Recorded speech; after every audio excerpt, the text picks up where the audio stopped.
Для отчизны не жаль и жизни, говорят в народе. Испокон веков люди уважали тех, кто отдавал свою жизнь родине. Не словами, но делом доказывали любовь к своему народу и родной земле. Свою любовь и преданность отчизне неизменно восхищала и Ибрай Алтынсарина.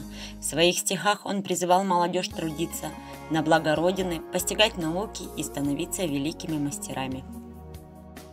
Сегодня хотелось бы немножко погрузиться в пучину прошлого и познакомиться с удивительным творчеством Ибрая Алтынсарина, с его мыслями и мечтами. Стихотворение «Давайте, дети, учиться» и ныне одно из самых популярных произведений Ибрая Алтынсарина. Это его наказ будущему поколению. Вдохновленный открытием первой степной школы, поэт звал детей к знаниям, видя в них главное человеческое богатство.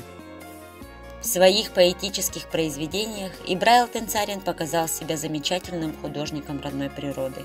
В своих стихотворениях «Лето», «Река» и других он описывает природу Казахстана во всем разнообразии ее красок, с той непосредственностью и глубиной, которые доступны только талантливому мастеру.